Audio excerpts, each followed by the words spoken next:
Give me 5 minutes of your time and I will share something about life, God, and the Bible.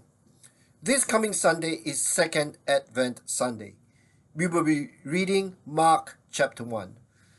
The beginning of the good news about Jesus the Messiah, the Son of God, as it is written in Isaiah the prophet, I will send my messenger ahead of you who will prepare your way.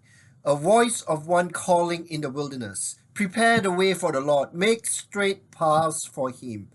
And so, John the Baptist appeared in the wilderness, preaching a baptism of repentance for the forgiveness of sins.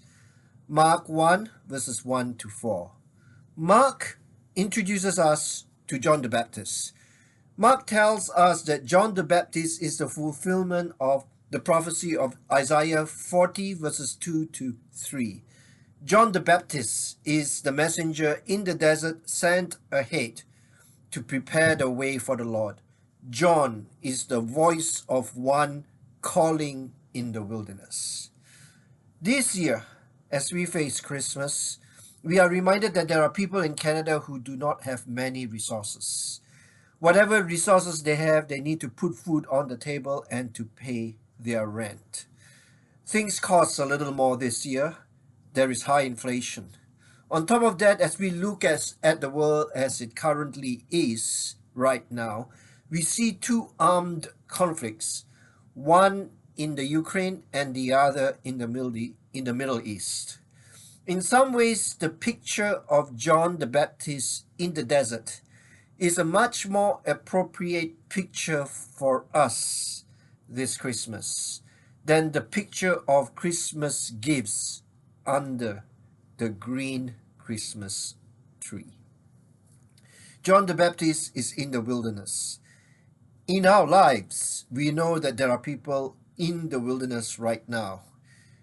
During Advent, we sing this carol, O come, Emmanuel, and ransom captive Israel, that mourns in lonely exile here until the Son of God appear.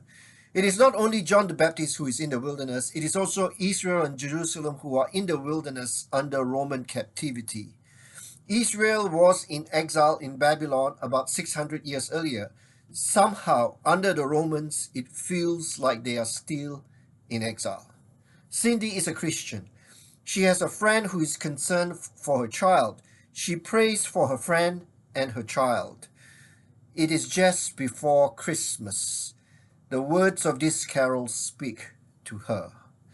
I could not bring myself to say Merry Christmas.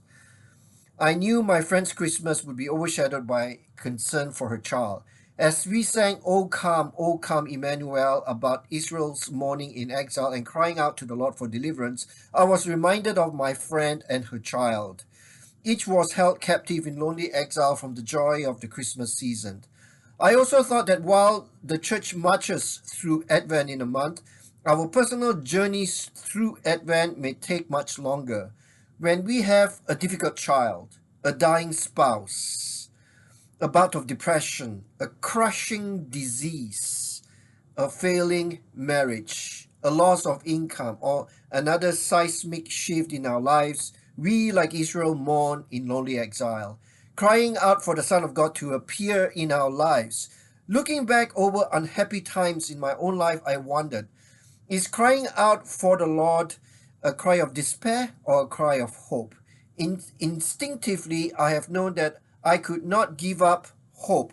Hope carries me through the weeks, months, and years of lonely exile and into the peace, love, and joy promised in Jesus Christ. The name Emmanuel means God with us. At Christmas, we celebrate the birth of the Son of God. The Son of God is God who becomes a human being. God has not forgotten about us living in exile. God has come to be with us. Emmanuel.